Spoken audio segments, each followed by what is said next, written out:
बिहार में स्थानीय स्तर पर शासन व्यवस्था को मजबूत करने और लोकतांत्रिक व्यवस्था को कारगर बनाने के लिए पंचायत चुनाव कराया गया है। लेकिन इस पंचायत चुनाव के खत्म होने के बाद भी जिस तरीके से नवनिर्वाचित मुखिया और दूसरे जनप्रतिनिधि अपराधियों के शिकार हो रहे हैं, उससे उनकी सुरक्षा पर अब संकट खड़े हो गए हैं।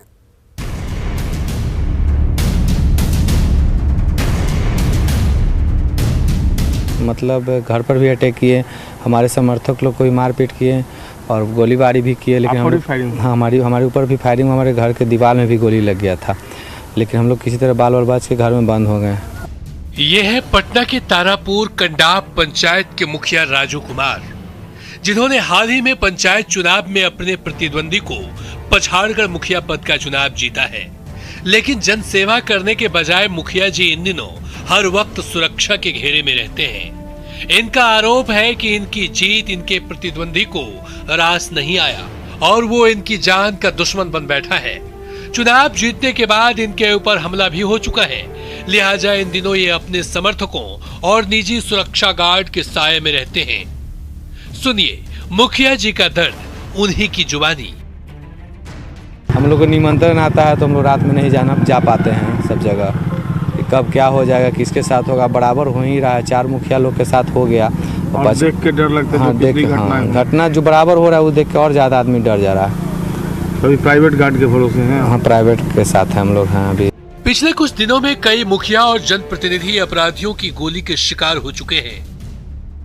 14 नवंबर 2021 भोजपुर, दूसरी बार मुखिया बने संजय सिंह की गोली मारकर हत्या। नौबतपुर के लोदीपुर में नवनिर्वाचित वार्ड सदस्य संजय वर्मा की गोली मारकर हत्या। 4 दिसंबर 2021 जमुई के दरखा पंचायत के नवनिर्वाचित मुखिया प्रकाश महतो की हत्या।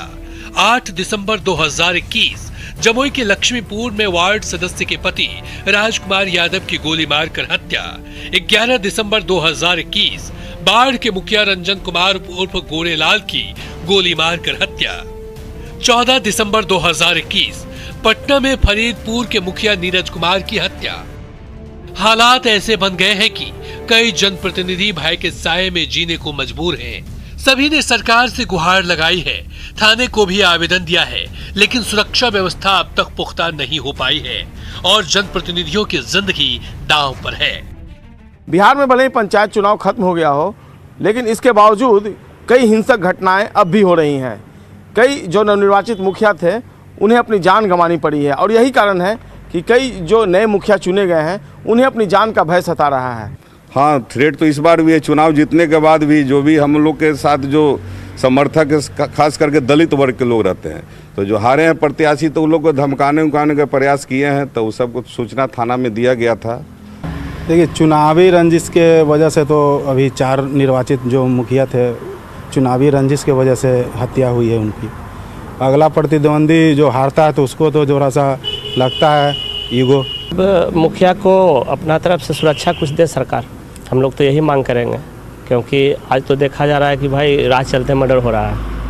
तो अभी तक सुरक्षा मिली आप लोगों को? जी नहीं, हम लोग को तो अभी तक कुछ नहीं मिला। देखिए, माननीय मुख्यमंत्री नीतीश कुमार जी की सरकार है और हम लोग उन्हीं के भरोसा पर हैं और हमारे कई यहाँ पर साथी जो हैं मुखिया बने हुए हैं, इनका लगातार कई बार इन पर हमला और बहुत सारे चीज़ इन पर खतरा मंडराते रहता है। लेकिन सब लोग हमेशा मांग करते हैं कि भाई हम लोग का सुरक्षा मिलना भी चाहिए सुरक्षा।